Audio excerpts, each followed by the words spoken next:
Welcome back to another episode of Rock Boys Football. Mike Norvell, the Florida State Seminoles wrap up their spring game Saturday afternoon. And Dill, we both have watched this game back a couple of times now, hopping on just some takeaways, some breakout performance. I want to start right off the top and saying, I read the message boards. We're on Twitter. The Florida State fans are a little bit critical of what that passing attack like on Saturday. And I would say this. And this Florida State secondary was the best secondary in the country in 2023. Check your notes. A 48% completion percentage given up to opposing quarterbacks. And I'd say this Florida State secondary might even be better than it was in 2023. That's probably the best secondary Florida State's going to see all year. And they saw him in mid-April in a spring practice.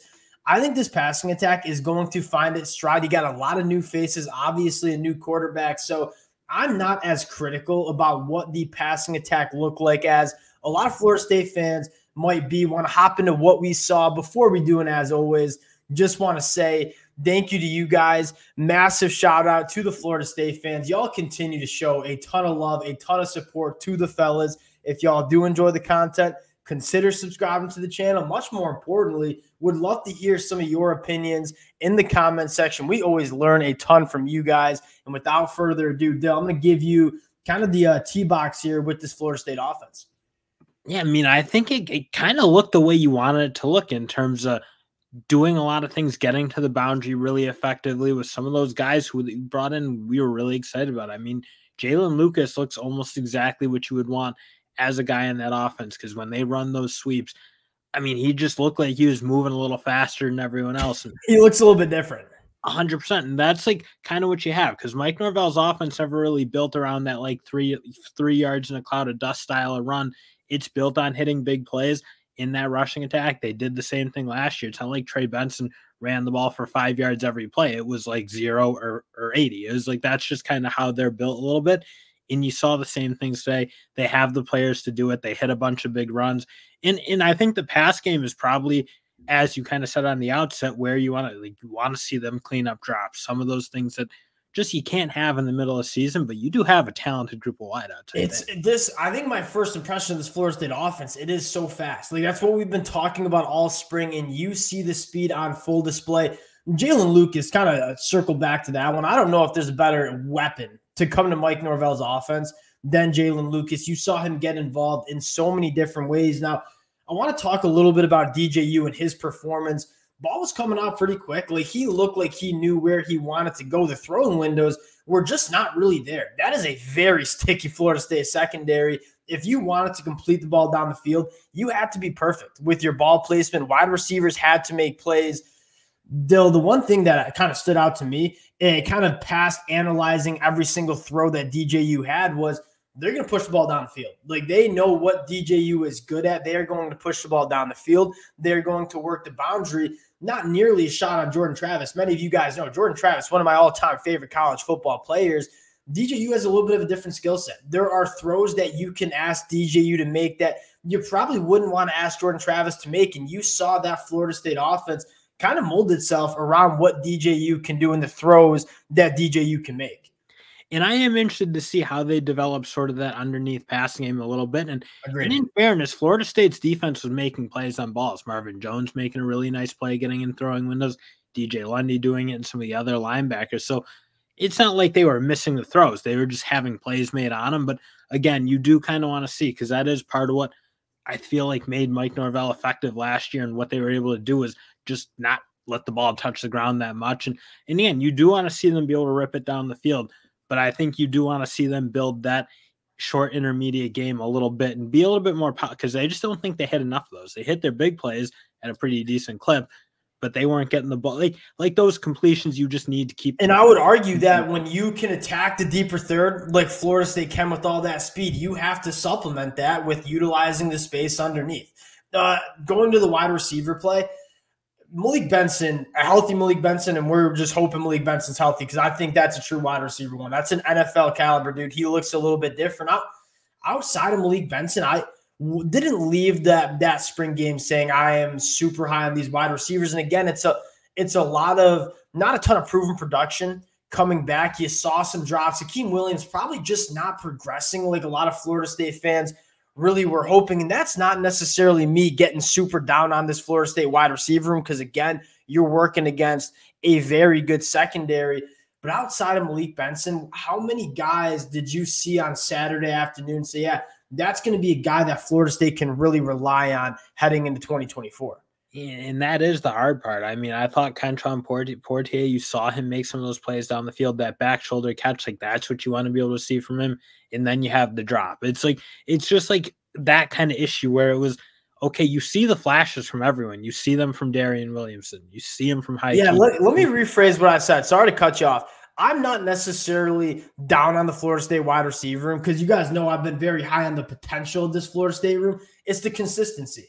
And you kind of what you were just highlighting, you saw the flashes, but then you just didn't see them separate on a day-to-day or a down-to-down basis, consistently make those catches. It's less that this Florida State room is not talented, and it's a little bit more that, hey, these young guys, or even if they're older, a little bit inexperienced guys, you want to see a little bit more consistency in their game. And that's 100% because, again, they're all too talented to not be really good players. I mean, they're all big. They all really run pretty well. So they have the physical traits. It's just kind of what you said, down to down. Can you catch the ball consistently? Can you run consistently good routes?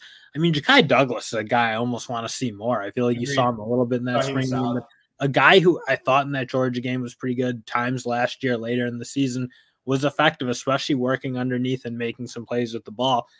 I think if we can see him a little more, I think that helps because, again, you do look. You have Malik Benson. He's going to be number one, no question about it. I think you need some guys to kind of mix in and be able to give them good, steady production. I'll ask you this before we move on. Do you think Florida State, and I'll ask Florida State fans more importantly than you, no offense to you, Dale, do you think that Florida State should add one more wide receiver heading into 2024?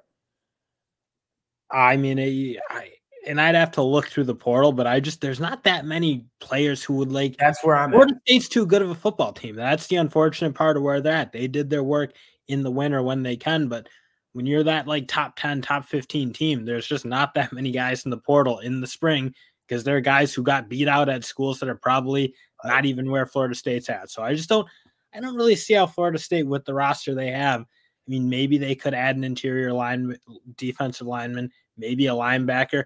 Maybe they have room for but even those spots, I'm not even sure. So I would say it has to be a proven wide receiver, like a Keandre Lambert-Smith guy. Like you mentioned, a lot of those wide receivers just aren't going to add that much to the Florida State wide receiver room because this is a pretty good wide receiver. It's a very talented wide receiver room, but a guy like Keandre Lambert-Smith, who I think is a bona fide wide receiver one. If I'm Florida State and I'm looking in the portal for a wide receiver, it's got to be a guy that's shown he can do it at the Power 5 level. It's not another projectable guy because you got projectable guys on your roster. Offensive line, solid run game. I think this run game is going to be very good. Roydell Williams, I have to give a massive shout out to the Florida State fans. Y'all were so frustrated with me because whenever I talk about the wide receiver room, I talk about Roydell Williams, I talk about Lawrence Tuafili, Jalen Lucas, Cam Davis, and I leave out Kazai Holmes. And you guys were in the comment section saying, hey, Holmes is that guy. He can be a contributor. You saw that in the spring game. I am on I'm on the train heading in 2024. I thought the running backs ran the ball hard. I thought they were really good after contact. I left saying a lot of people are going to doubt this rushing attack because a guy like Trey Benson leaves. Look at this running back room and say it's in a pretty damn good spot heading into 2024. And that was the big thing. I thought they did a good job of making that one guy miss enough times to hit the play they want to hit because that is, again, you kind of look at how they want to draw it up with Mike Norvell. It is try to get a crease and make that one guy miss and hit your big plays. And they did it 3 or 4 times. All like Roydell, Keziah, I mean, they were making the plays they needed to make. And if they can do that, they'll be explosive enough and be able to run a really effective offense. But you do need backs who can make guys miss and keep going. Looking at the defense, Dill, I kind of similar to the conversation with Trey Benson in the running back room. A lot of people are going to look at this Florida State defensive line, specifically that edge position, and say it's going to take a step back after you lose a guy like Jared Verse, who I think is going to be a top 15 pick in the NFL draft. And I look at the edge room and say, yeah, you don't have a Jared Verse. Maybe you don't have a guy that's going to go top 10 in the NFL draft. I think you have some guys that potentially could, quite frankly. It's way deeper. Patrick Payton looked awesome. Marvin Jones Jr., I think that's going to be a similar Jermaine Johnson story where you go from Georgia where you just didn't get that much opportunity. You come to Florida State, you get more reps in practice, you start to put it together. Guys like Marvin Jones Jr., they just got to play football. And they didn't get enough opportunity to play football at Georgia the last 2 years. He looks a little bit different. Sione Lalea looks very solid. We kind of knew what he'd be. Dill Hester, number 57, I believe. Yep. I mean, we didn't talk about him at all during the spring practice window. He looks like a guy that can be very good for Florida State as well. Yeah, I thought there were a handful of guys who stepped up on that side. And what I thought was kind of interesting about their defense, especially their interior defensive line, is it's probably not going to be as big as it was last year, but they are really athletic. They're really active. I thought Gerald Jackson played really, really well. And I know people were excited about that given all the things that were happening last year. But I thought like a group of them, I thought KJ Sampson looked really good. Just guys who are coming up, not necessarily the biggest guys, especially those kind of reserve guys, maybe sitting a little below 300, but they were really athletic, really active in making a lot of plays. And it felt like they were putting a lot of pressure in creating kind of difficult pockets for DJ. Yeah, we always said this, like Florida State, from a top-end talent standpoint, it's probably hard to make the argument that they're top-end talented like they were last year when you lose guys like we just mentioned for first verse Benson, Keon Coleman.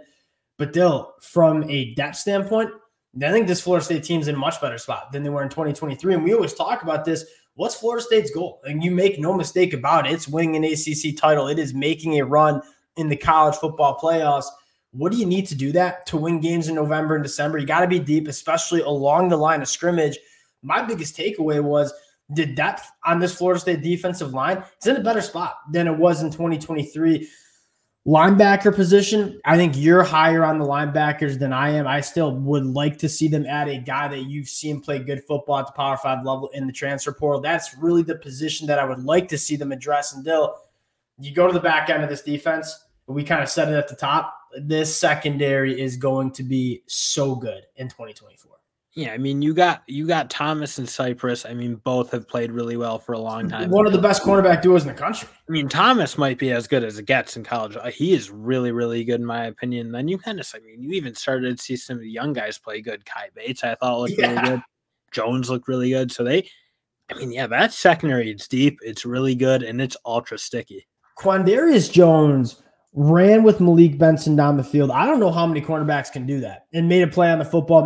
Again, that's kind of what we're talking about. One-on-one coverage. There was no safety over top. DJU threw a pretty good ball. I think it just was kind of the outer reach of Malik Benson. That throw was made so much more difficult because you have cornerbacks that can match up with those kind of guys. You're not going to see many cornerbacks running with Malik Benson. That's going to be an easier throw on Saturdays in the fall than it was during that spring game Saturday. Sticky throwing windows were pretty much non-existent. I get why Greedy Vance transferred out of this program because they're a little junior. I mean, this is, if you're an older guy, like it is hard to crack this Florida State secondary. Very, very good. I'm excited about this team. I'm excited to see what Mike Norvell does in the next couple of weeks in the portal. This is a really good team. And I feel like a lot of people are going to count them out because they look at kind of like us Michigan fans. Like you look at, you're sending so many guys to the NFL draft. You're going to take a step back. And I think Florida State fans are saying, hey, we got a lot of young guys that we feel very good about heading into 2024.